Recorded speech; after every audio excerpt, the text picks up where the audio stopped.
be discussing with Asleep in the Valley. Now, this was composed by Jean-Nicolas Arthur Rimbaud, and this poem has been translated from Lee Dormeur Duval.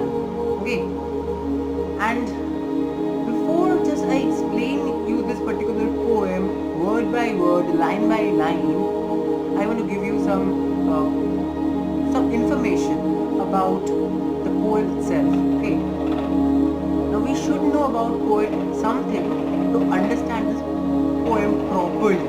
Okay, the first thing, he was a French poet. Next thing, he's a boy poet. Why he was a boy poet? He is known as boy poet because he started writing at the age of 16 and ended at the age of 19. Okay, and after that he didn't wrote at all.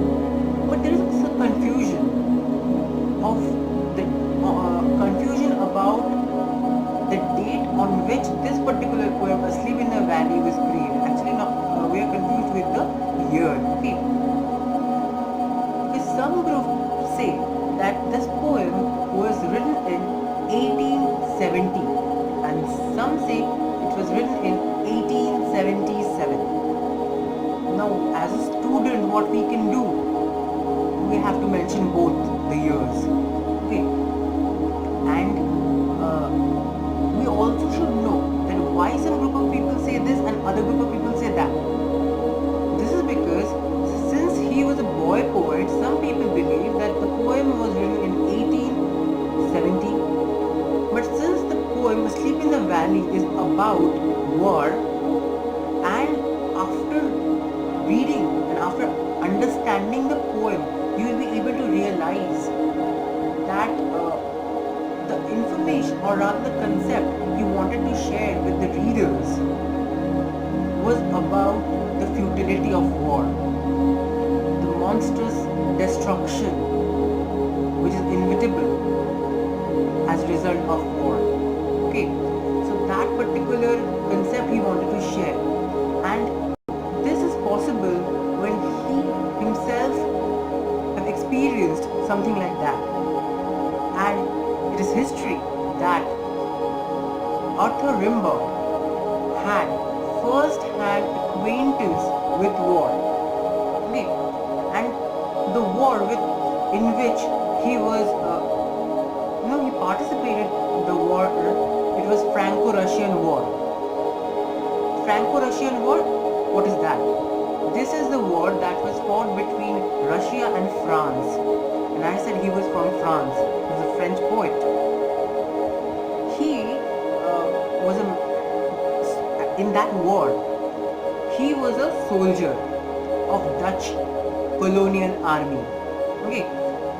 So from there he gathered some kind of experience, and from that experience he wanted to share something with the people, what he learned from that war, what the knowledge that he got by participating in that war.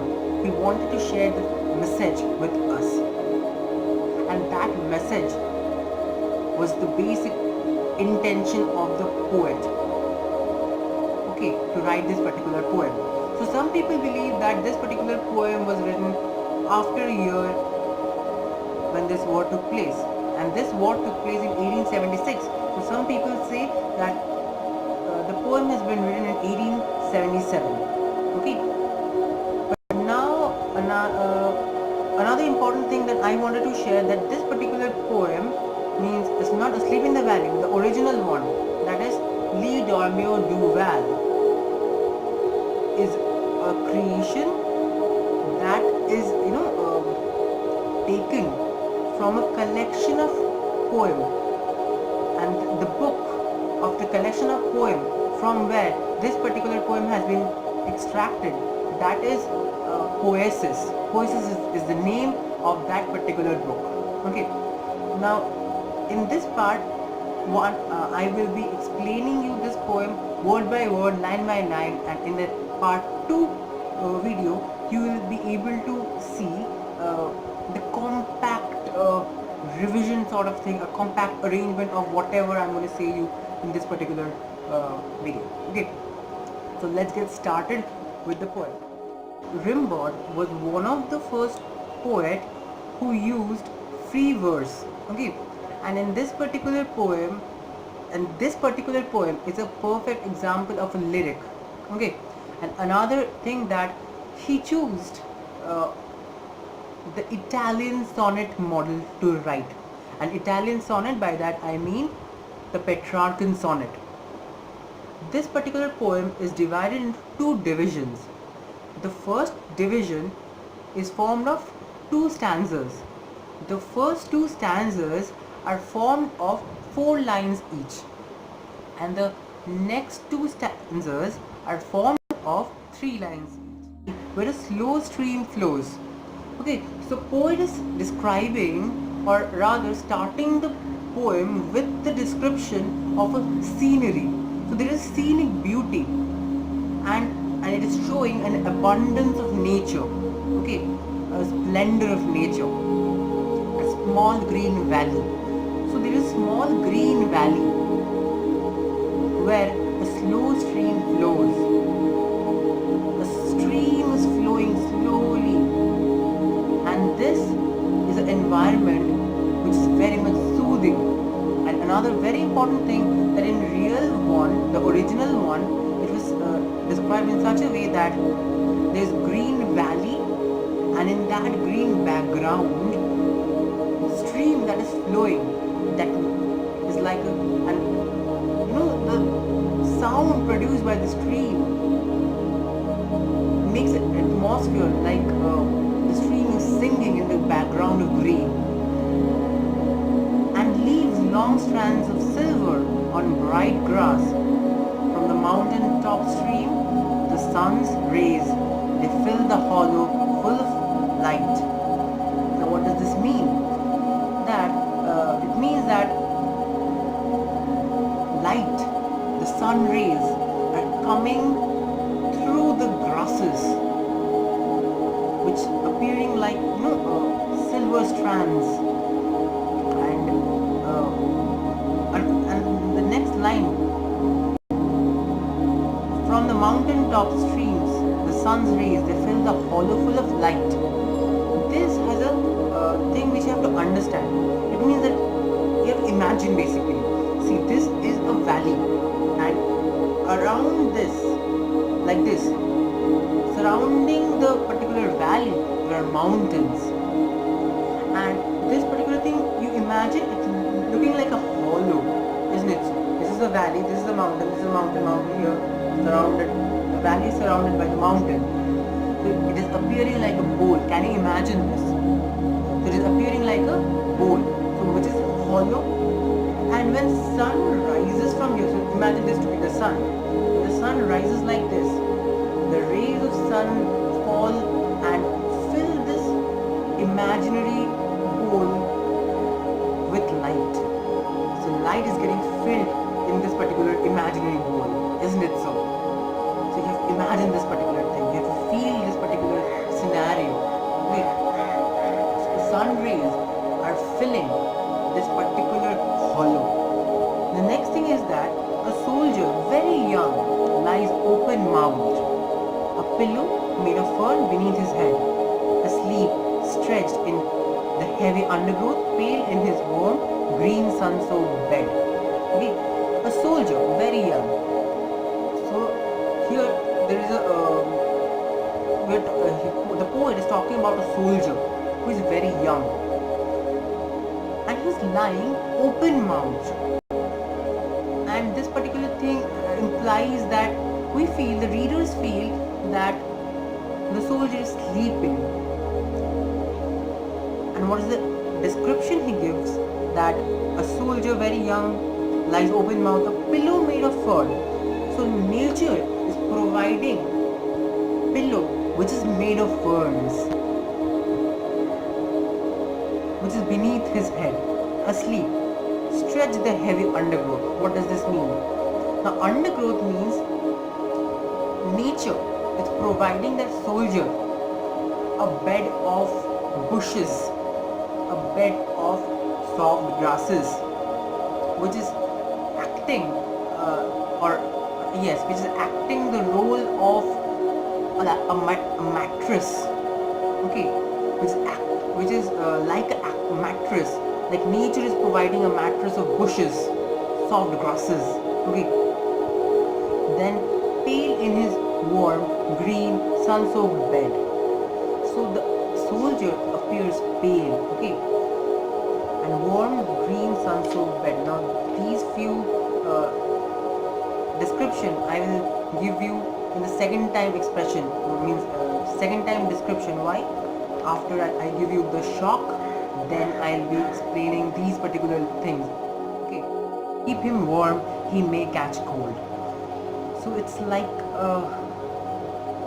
poet is wishing God that keep this soldier warm, like that, something he's wishing to nature. The humming insects don't disturb his rest. He sleeps in sunlight, one hand on his breast. At peace, in his side there are two red holes. Now till this 13th line, this is a 14-line poem, and till you are in 13th line, it's like in a normal flow it's going, but the moment you read the 14th line, which is the last line, that is at peace, in his side there are two red holes. Now these two red holes are the bullet wounds marked by blood. So now we are able to understand that this soldier is not sleeping. This soldier is sleeping in his eternal sleep. The soldier is dead. So he is a casualty of war. So that his activity, the previous activity, was in exact opposition to this activity of rest, of lying on the bed of grasses. Initially, the poet was describing nature, the scenario, like green valley, stream flowing softly, smoothly, and then there are the humming insects is not disturbing the soldier. The soldier is sleeping, open mouth, one hand on his breast. His head is on a pillow provided by the nature, which is made of ferns. His feet are adorned with flowers, wild flowers provided by the nature. So everything was a magnificent description, but at the end we are able to know that this particular soldier is a casualty of war. And through this particular line we understand the intention of the poet. We understand the message the poet wants to convey to us, the futility of war. That war is not at all beneficial. Why do wars used to take place? Wars used to take place in between kings, between different nations. Why? For land, for property. So the benefit was only for the king and not for the mass of people, not for the mass of soldiers. It was only a loss of life. It was war is always useless, and that uselessness, that fate of war, poet wants to tell us through his poem. And after reading this last line, you really understand and correlate the previous lines. So I'm again going to read the thing, and actually, okay, let's don't read it. I'm just going to say you that which thing are really in contrast, how our mode of thinking just changes after reading this particular last line. And now I'll be talking about the contrast that poet made. Okay, part of contrast. Initially there was, okay, let me read now. A small green valley where a slow stream flows and leaves long strands of silver on the bright grass. From the mountain-top stream, the sun's rays, they fill the hollow full of light. A soldier very young lies open mouthed, a pillow made of fur beneath his head, asleep stretched in heavy undergrowth, pale in his warm green sun-soaked bed. Now this octave, this first part, octave, in this octave what we are able to now contrast. Now we can think differently. The viewpoint is now changing after reading the last line. Now we can just correlate that. Here it is saying that here initially we can experience through these lines that there is a atmosphere, bubbling life is bubbling in this particular valley, and this particular thing is in sharp contrast with the grim death of the soldier. On one hand there is this life which is bubbling in this particular valley, in this beautiful valley, and on the other hand the grim death of the soldier. The deep holes, the two red deep holes, the bullet marks, they are in sharp contrast with the hollow of the valley. The valley I was talking about, surrounded by the mountains, yes, it is in contrast with the deep red holes, the bullet marks. The next thing is the rays of light. A dead body is always cold, and the coldness is very much unusual type of coldness. I haven't experienced it. I haven't touched any dead body yet. But people who have touched, according to them, the coldness, that coldness is exactly different. That is not the normal coldness that we can feel by touching ice. Okay, it's a different coldness, and that coldness of the dead body of the soldier is again in contrast with the warmth provided by the sun rays. And the next thing is, here it is saying a soldier very young. What does it signifies now? Very young. So an untimely death. So natural death. What is natural death? Natural death is that when a person becomes old, around let's say 75, 80, 85, around 80 to 85 years old, humans die. Okay, the average lifespan of a human being around 100 years. But most people die around 80, 85 like that. Few people reach 90 and cross 90, 95 like that. But around it's like 80, 85. So death at old age is common. That is a natural death. But the soldier over here this mentioned soldier have undergone an untimely death. So it's an unnatural death. And this death was an effect of participating in the war. Okay, so that's the thing we can explain from this particular line. A very young soldier. And so let's go to the next page, and over here, yes, he feet among the flowers, he sleeps. Now we know that this sleep is not a normal sleep. Now we know that the soldier is sleeping in his eternal sleep. Okay. So like nature is showing respect towards that dead body, towards that dead soldier. Even nature could not help or could not protect the soldier from this grim death. Nature could not protect the soldier from being a casualty of war, because that is not in the hands of nature. Okay. Another very important thing is like humming insect don't disturb his rest. Why? Since he is in his eternal sleep, he is no more in reality.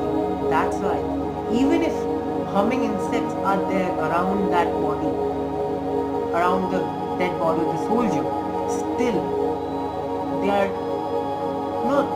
not gonna matter. It's not gonna matter to that particular soldier. That's why it is said that the humming insect don't disturb his rest. He sleeps in sunlight, one hand on his breast. In real one, in Lee Dormeur Do Well, it was set on the chest. Whatever. At peace, in his side there are two red holes. Initially, poet describes the magnificent nature, the magnificent valley, and at the end, we see the grim death of the soldier. What does this signify? This signifies that